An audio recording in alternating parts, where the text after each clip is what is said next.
Hello दोस्तों, नमस्कार। एक बार फिर से आप सभी का स्वागत है हमारे इस चैनल पर। जैसा कि आजकल पूरे भारतवर्ष में एक ट्रेंड चल गया है। ये ट्रेंड है भारत के जो समाज है, उस समाज की परंपराओं के विरुद्ध हिंदू और मुस्लिम का विवाद। जी हाँ, हिंदू और मुस्लिम का जो विवाद है वो भारत में इस समय हर राज्य में और हर समाज में बहुत तेजी से बढ़ता जा रहा है। और इसका जो अभी ताजा उदाहरण देखने को मिल रहा है, वो असम में मियाँ विवाद देखने को मिल रहा है। असम के जो मुख्यमंत्री है हेमंत बिस्वा शर्मा, उन्होंने एक स्टेटमेंट दिया है और उन्होंने कहा है कि अगर एसआईआर सही तरीके से करा दिया जाए तो असम में और असम के अंदर कम से कम 4-5 लाख जो मियाँ है उनके नाम डिलीट कर दिए जाएंगे। पोलिंग रूल से, यानी जो वोटर लिस्ट होता है, वहां से 4-5 लाख मुस्लिमों के नाम काट दिए जाएंगे। और इसी के बाद यहां पर एक विवाद छिड़ गया है। यह विवाद फिलहाल हिंदू और मुस्लिम को लेकर के है और इसे बातों को लेकर के अलग अलग मुस्लिम नेता, उनके अलग अलग स्टेटमेंट भी आ रहे हैं। साथ ही साथ जो असम में विपक्षी पार्टियां हैं, जैसे वहां पर विपक्षी मुख्य रूप से पार्टी है कांग्रेस है, असम में अपोजिशन में है। उसके अलावा वहां की लोकल पार्टियां हैं वो भी इसके विरोध में आ गई हैं, क्योंकि असम में इसी साल मई जून की टाइम पर इलेक्शन होना है और वहां पर बीजेपी एक तरफ है, जो दूसरी तरफ पार्टियां हैं वो मुस्लिमों का सपोर्ट करती है, जबकि बीजेपी जो है वो हिंदुओं का सपोर्ट करती है। तो अभी फिलहाल असम में जो ज्वलंत मुद्दा है वो ये है कि हिंदू मुस्लिम को कैसे बंटवारे में अलग किया जाए। और यहां पर इस बार दिख रहा है कि असम में ही नहीं, असम के अलावा वेस्ट बंगाल में भी इस बार चुनाव है, वहां भी हिंदू मुस्लिम का मैटर बहुत तेजी से उभर रहा है। साथ ही साथ आप कह सकते हैं कि यह एक ऐसी न्यूज है जो हेमंत विश्व शर्मा के लिए अक्सर देखी जाती है, क्योंकि उनके जो स्टेटमेंट होते हैं ना, वो स्टेटमेंट हिंदुओं के लिए और मुस्लिमों के विरोध में होते हैं, फायर ब्रांड नेडा के रूप में होते हैं। जैसे यूपी में अपने देखो योगी आदित्यनाथ जी जो मुख्यमंत्री जी है, वैसे ही वहां पर हेमंत विश्व शर्मा भी है जो मुस्लिमों के खिलाफ काफी बोल्ड बयान देते हैं। और समय समय पर इनका कहना सीधे से ये है कि जो बंगाली बोलने वाले लोग हैं यहां बहुत सालों से रह रहे हैं और लगातार यहां पर पैदा नहीं हो रहे हैं, बल्कि बांग्लादेश से असम में माइग्रेशन हुआ है। और बांग्लादेश का बहुत बड़ा एरिया जो है वो असम से सटा हुआ है, जिसकी वजह से असम के कई सारे जिलों में लगातार बांग्लादेशियों का, रिफ्यूजी का यहां माइग्रेशन देखने को मिलता है। 1971 में जब पाकिस्तान और बांग्लादेश की लड़ाई हुई, तो पाकिस्तान और बांग्लादेश की लड़ाई के समय बहुत सारे लोगों का पलायन वहां से असम में बहुत बड़ी संख्या में हुआ, जिसकी वजह से असम के काफी ऐसे जिले हैं जिनकी डेमोग्राफी ही चेंज हो गई। मतलब वहां पर आज के समय में मुस्लिम आबादी बहुत ज्यादा हो गई है और हिंदुओं की आबादी दिनों दिन कम होती जा रही है। और ये इशू वहां पर हमेशा पैदा होता रहा है। अब यहां पर देखिए, जो असम के विपक्षी पार्टियों में है वही के एक मुस्लिम नेता हैं असम के ही, उनका एक बयान आया है। और एआईडीयूएफ का के जो चीफ हैं, इनका नाम बदरुद्दीन अजमल है।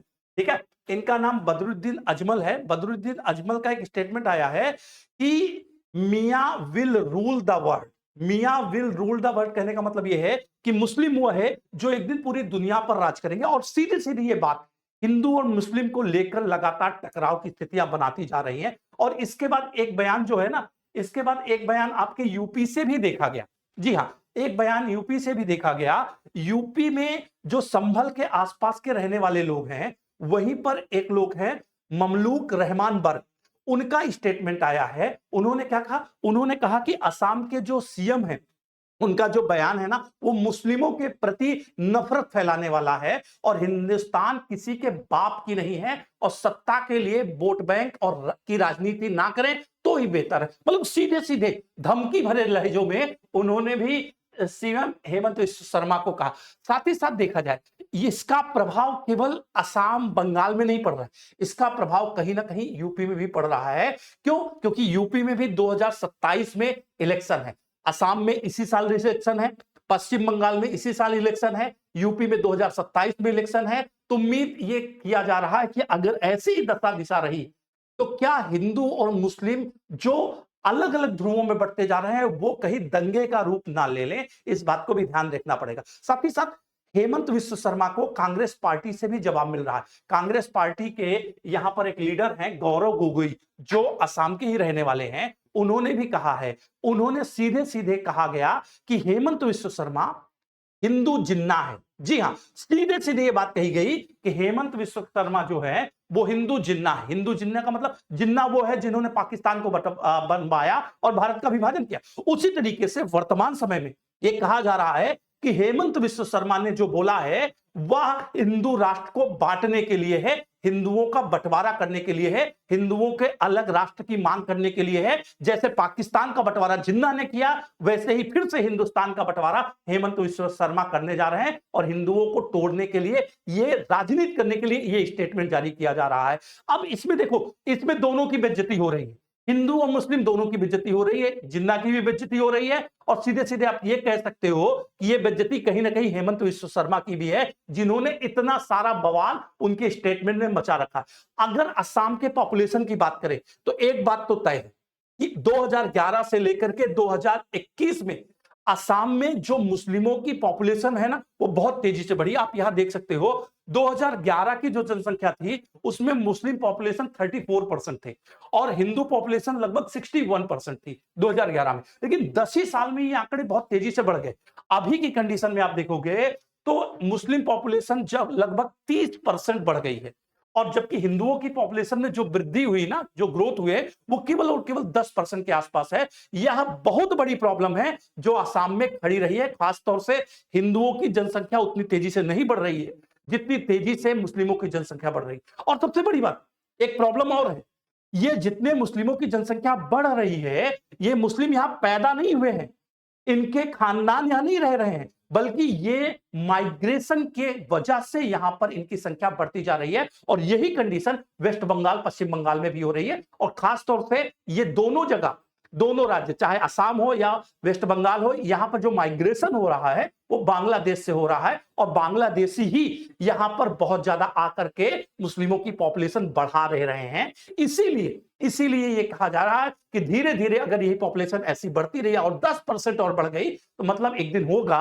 कि असम में कई जिले ऐसे हैं जिनका पूरा का पूरा स्ट्रक्चर ही बदल जाएगा और वहां पर मुस्लिम केवल 50% से ज्यादा हो जाएंगे। अगर इसी तरीके से बांग्लादेशी यहां पर घुसपैठ करते रहे तो निश्चित तौर से हिंदू वोट बैंक लगभग खत्म हो जाएगा और जो मुस्लिम वोट बैंक है वो बहुत तेजी से बढ़ता जाएगा। असम के अंदर जो कई सारे ऐसे जिले हैं जिनका बॉर्डर, खासतौर से 11 जिले जिनका बॉर्डर जो है वो बांग्लादेश से शेयर होता है और उन्हीं 11 जिलों में मुस्लिम जनसंख्या की मेजॉरिटी ज्यादा होती जा रही है, बहुत बढ़ती जा रही है। और इसीलिए हेमंत विश्व शर्मा जो असम के मुख्यमंत्री हैं, उन्होंने ऐसा स्टेटमेंट दिया है कि यहां पर मुस्लिमों की जनसंख्या कम कर दी जाए, खासतौर से उन मुस्लिमों की जो बंगाली भाषा वाले हैं, क्योंकि बांग्लादेश उनसे सटा हुआ इलाका है।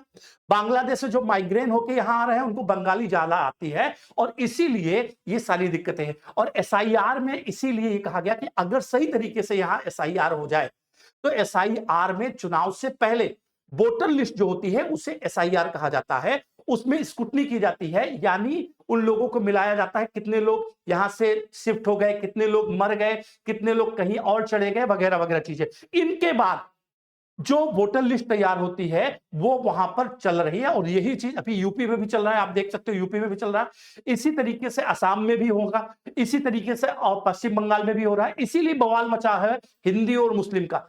इस समय लगभग 12 ऐसे राज्य हैं जिनमें से 9 स्टेट और 3 यूटी, जो टोटल 12 जगहों पर 50 करोड़ से ज्यादा लोगों का एसआईआर चल रहा है, जिनमें से बहुत सारे लोगों के नाम भी काटे जा रहे हैं, यूपी से, बंगाल से, हर जगह से बहुत भारी संख्या में लोगों के नाम कट रहे हैं। और उसी तरीके से असम में भी यही चाहते हैं हेमंत विश्व शर्मा कि यहां पर 4-5 लाख जो मुस्लिम आबादी है उनका नाम काट दिया जाए। इनमें से बहुत सारे लोग ऐसे हैं जो स्थानांतरित भी हो गए, असम को छोड़कर कहीं चले गए, या एक ही लोगों के नाम 2-2 जगह हुए, इसलिए एसआईआर कराया गया और इसी वजह से बहुत सारे लोगों के नाम जो है ना वो वहां पर काट दिया गया है। और वहां पर जब सत्यापन किया जाता है घर घर जाकर के तो 61 लाख लोगों को, जी हां 61 लाख लोगों को कवर किया गया है और यही रीजन है कि यहां पर वोटर लिस्ट से बहुत भारी संख्या में मियां मुसलमान इनके नामों को हटाया जा रहा है। और फिलहाल जो हेमंत विश्व शर्मा है वो ये कह रहे हैं कि एसआईआर जब असम के अंदर होगा तो बहुत सारे जो मुस्लिम धर्म के लोग हैं उनके नाम कट जाएंगे, जिसकी वजह से विपक्षी पार्टी खुश नहीं है। खासतौर से विपक्षी वहां जो मुख्य पार्टी है वो कांग्रेस है और कांग्रेस खुश नहीं है। इसके अलावा वहां की लोकल पार्टी जो दूसरी पार्टियां भी जैसे सीपीआई है, सीपीएम है, मार्क्सिस्ट है, इन सब पार्टियों के लिए भी बहुत बड़ी खुशखबरी नहीं है। और ये लोग जानते हैं, ये लोग चुनाव आयोग से भी इसीलिए खुश नहीं है क्योंकि एसआईआर कराया जा रहा है। और ये जो एसआईआर है केवल एक स्टेट में नहीं है, इंडिया लेवल पर कराया जा रहा है। मतलब कुल मिलाकर के अपोजिशन का ये कहना है कि चुनाव आयोग गलत तरीके से इन चीजों का प्रयोग कर रही है, इस्तेमाल कर रही है और जानबूझकर नाम काट रही है। और टारगेट जो है ना वो मुस्लिम धर्म के लोग हैं। विभिन्न प्रकार के कानूनी उल्लंघन किए जा रहे हैं, राजनीतिक हस्तक्षेप किया जा रहा है और जो वास्तविक मतदाता हैं, विपक्षी पार्टियों का यह भी कहना है कि जो वास्तविक मतदाता हैं उन्हें भी परेशान किया जा रहा है। और यह केवल इसलिए कि बीजेपी अपना वोट बैंक बढ़ा सके और विपक्षी पार्टियों के वोट बैंक को क्या कर सके, घटा सके। इसी सारी बात को लेकर के विपक्षी पार्टियां और मुस्लिम समुदाय के लोगों का सीधे से यह कहना है कि मुस्लिमों को हटा करके केवल हिंदू राष्ट्र बनाने के लिए, केवल हिंदू समाज बनाने के लिए समाज में एक एजेंडा तैयार किया जा रहा है। और इसी कारण से बीजेपी जो है यहां पर हर कार्य को बहुत गंभीरता से ले रही है। और यही रीजन है कि आप देख सकते हैं कि विपक्ष ने एसआईआर पर क्या क्या लगाया है, मतलब कहा है कि एसआईआर सही नहीं है क्योंकि उसमें कानूनी उल्लंघन होता है, राजनीतिक हस्तक्षेप होता है, वास्तविक मतदाताओं को परेशान किया जाता है। और इन सब वजहों से जो असम है, पश्चिम बंगाल है या आने वाले समय में उत्तर प्रदेश भी है, वहां पर एसआईआर कराया जा रहा है कि विपक्षी पार्टियों के वोट बैंक काट दिए जाए। और वोट बैंक काटने के बाद केवल और केवल हिंदू या बीजेपी का वोट बैंक बचे, मुस्लिमों का वोट बैंक खत्म हो जाएगा। तो विपक्षी, क्योंकि जो बीजेपी है ना उसका कोर वोट बैंक जो है वो हिंदू है और जो विपक्षी है उनका कोर वोट बैंक जो है वो मुस्लिम है। तो जब मुस्लिम रहेंगे ही नहीं, मतदाता ही नहीं रहेंगे, तो उन्हें वोट कैसे देंगे। इन सब वजहों से ये सारा प्रोपेगेंडा फैलाया जा रहा है कि भविष्य में क्या होगा। तो उम्मीद है ये हिंदू मुस्लिम का जो बंटवारा है ये समाप्त होगा और हमारा भारत एक सुरक्षित भविष्य की ओर आगे बढ़ेगा। आपके विचार हमें मोटिवेट करते हैं। अपने विचारों को इस वीडियो के कमेंट सेक्शन में जरूर दीजिएगा, जिससे इसी तरह के मुद्दे हम आपके सामने नियमित रूप में ले आ सके। धन्यवाद।